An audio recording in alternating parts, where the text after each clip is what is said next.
Many years ago, there was a famine in Judea. So Naomi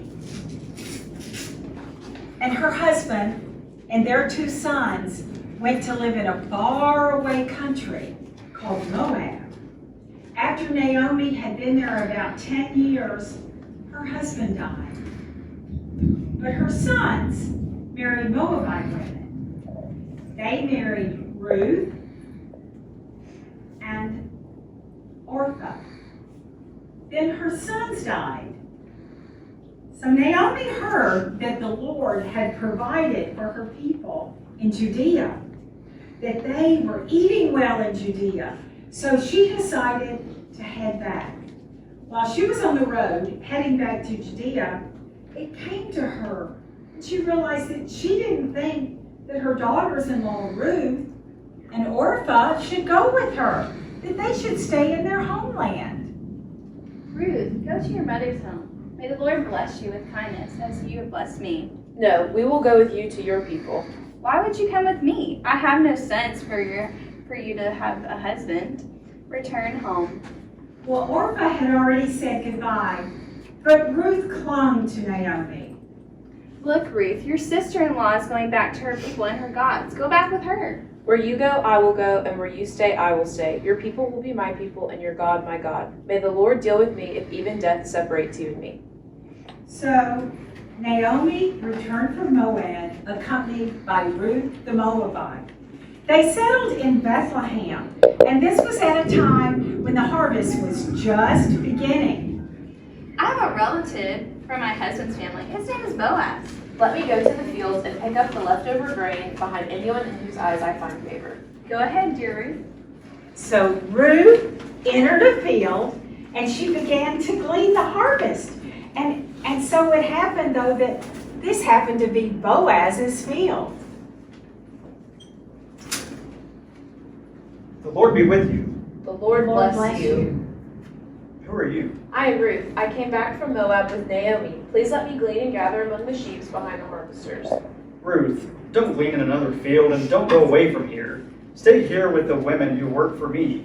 When you are thirsty, go get a drink from the water jars. Why are you being so kind to me, a foreigner? I've been told all about you and what you have done for your mother-in-law since the death of your husband, how you left your home and came to live with people you do not know. You have put me at ease by your kindness. Have some bread. May be richly rewarded by the Lord. Boaz was kind to Ruth, so she gleaned in the field until late that evening. She threshed the barley she had gathered, and then she took it home to Ruth, to Naomi. Where did you glean today? Where did you work? I worked today with Boaz. He is a good man. He even said to me, stay with my workers until they finish harvesting all my grain. This is very good. This is very, very good. You see, in someone else's field, you might have been harmed. After some days and some time passed, The time has come. I must find you a home for you, Ruth, where you will be provided for. When Boaz is winnowing barley on the threshing floor, visit him. I believe him to be a good husband for you. so later that night, when Boaz was down at the far end of the grain pile, he had fallen asleep. What? I must have fallen asleep. Who's there? Your servant Ruth. The Lord bless you. You are kind and good. You have not run after younger men, rich or poor. And now, don't be afraid. You are a woman of noble character. You have taken care of Naomi, and now I will care for you.